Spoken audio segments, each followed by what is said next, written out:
कई परिवार मैंने ऐसे भी देखे हैं जो संपन्न हैं, अच्छे काम कर रहे हैं, ईश्वर की भक्ति करते हैं और माता लक्ष्मी की भी असीम कृपा है। कई बार ऐसे लोगों के घर में भी ऐसी संतान जन्म लेती है जो अपंग होती है। तो हुँ। क्या ये पिछले जन्म के उनके कर्म होते हैं या कोई पर्टिकुलर नक्षत्र होता है कि उसमें ऐसी संतान जन्म ली है इसलिए ऐसा हुआ है? क्यों मतलब ऐसे लोगों के मैं कई लोगों से ऐसे मिली भी हूँ, तो उन लोगों का होता है कि यार खुशबू हमें समझ में नहीं आता, हमने तो कोई ऐसा कर्म किया नहीं है, हमारे घर में सब पूजा-पाठ करते हैं, हमारे साथ ऐसा क्यों हुआ? तो ऐसे क्यों संतान जन्म लेती है? वो इसके लिए कि देखिए अभी के हम जीवन में जी रहे हैं ना, तो पाप क्या है, पुण्य क्या है, हम उतना ही जानते हैं। भगवान की पूजा करते हैं, तो पुण्य है। और यदि हमसे कुछ गलत हुआ है, तो पाप है। पर पाप की संख्या ऐसे बढ़ती है कि हमको पता ही नहीं चलता है और किन-किन जगहों पर पाप बताया गया है।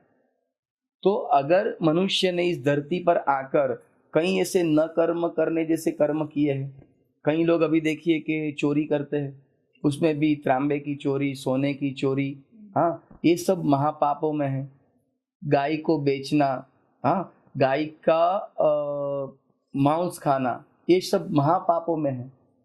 तो ऐसे जैसे महापाप जिनसे हुए हैं, उनके संतान ऐसी योनि में आती है कि उनके शरीर में कोई ना कोई क्षति रहती है, मतलब पिछले जन्म के उनके कर्म होते हैं जो इस जन्म में वो संतान के रूप में उनके समक्ष आती है। आती है। उसी व्यक्ति ने पिछले जन्म में ऐसे भयानक पाप करे हैं, है ना?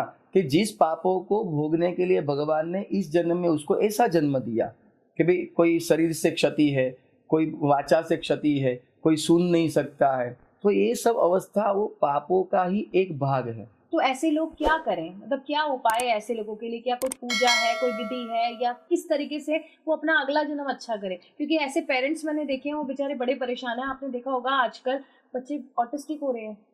मैं इस टॉपिक पे भी आगे आपसे डिस्कस करूँगी।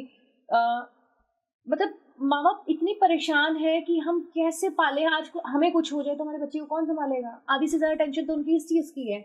क्योंकि आजकल सही के बच्चे को कोई नहीं रखना चाहता, जो बच्चा बिल्कुल ठीक-ठाक है, वो लोग सोचते हैं कि उसकी रिस्पॉन्सिबिलिटी कौन सँभालेगा? तो इस तरीके का बच्चा अगर हो और कौन सँभालेगा उसको? सबसे बड़ी मेन परेशानी माँ-बाप की ये।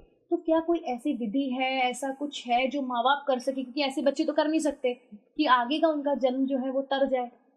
देखिए, उसके लिए मैं आपको एक ही बात पहले तो बताऊँगा कि अगर आपके घर में ऐसी कोई संतान का जन्म हुआ है ना, तो भगवान ने सोच समझ कर आपको ऐसी संतान दी है कि आप ही उसका पूर्ण रूप से ख़्याल रख पाएँगे और उससे अच्छे से रखेंगे।